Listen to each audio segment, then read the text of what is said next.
ಆಗಮಿಸಿದರು.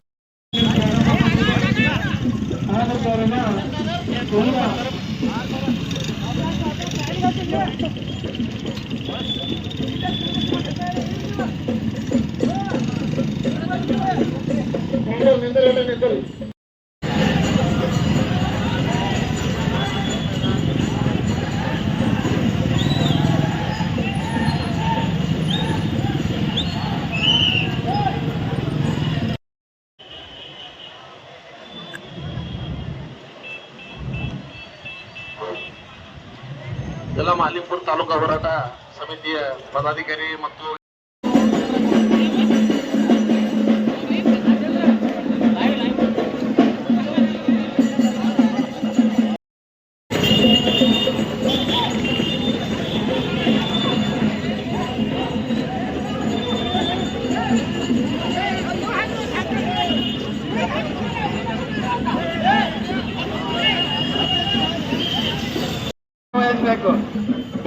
ದಯಮಾಡಿ ಅಂಗಡಿ ಮುಗಟಗಳನ್ನು ಬಂದ್ ಮಾಡಿ ಈ ಚಳವಳಿಯಲ್ಲಿ ಭಾಗವಹಿಸಬೇಕು.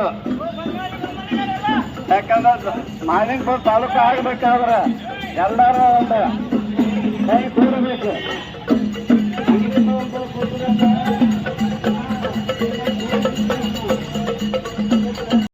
ಮಾಲಿಂಗಪುರ ಪಟ್ಟಣ ಬಂದ್ ಕಡೆ ಜೊತೆಗೆ ಎತ್ತಿನ ಗಾಡಿ ಮತ್ತು ಬದಕಲ್ ಚಳವಳಿಯನ್ನು ಹಾಕ್ಕೊಂಡ್ವಿ. ಉದ್ದೇಶ ಏನಂದ್ರೆ ಇವತ್ತಿಗೆ 3 ವರ್ಷ ಆಯ್ತು, ಯಾವುದೇ ಕಾರಣಕ್ಕೂ ಯಾವುದೇ ಸರ್ಕಾರ ಇಲ್ಲಿ ತನಕ ಮಾಲಿಂಗಪುರ ತಾಲೂಕು ಘೋಷಣೆ ಮಾಡಿಲ್ಲ.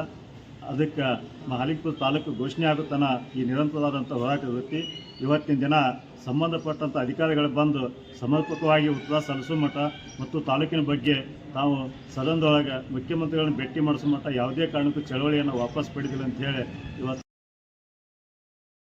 ಎಲ್ಲ ಹಳ್ಳಿಯಿಂದ ಎಲ್ಲ ಸಂಘಟನೆಗಳು ಎಲ್ಲ ಪಟ್ಟಣದ ಪ್ರದೇಶದ ವ್ಯಾಪಾರಸ್ಥರು ಕೂಡ ತಮ್ಮ ಅಂಗಡಿ ಮುಗ್ಗಟ್ಟುಗಳನ್ನು ಬಂದ್ ಮಾಡಿ ಈ ಚಳವಳಿಯನ್ನು ಯಶಸ್ವಿಯಾಗುವ ಕಡೆ ಎಲ್ಲರೂ ಭಾಗವಹಿಸುವ ಆ ಉದ್ದೇಶಕ್ಕಾಗಿ ಸರ್ಕಾರ ಗಮನ ಕೊಟ್ಟು ಮಾಲಿಂಗಪುರ ತಾಲೂಕನ್ನು ತಾಲೂಕಾಗಿ ಘೋಷಣೆ ಮಾಡಬೇಕೆಂದು ಹೇಳಿ ಹೋರಾಟಗಾರರಾಗಿ ಮನವಿ ಮಾಡ್ತಾರೆ.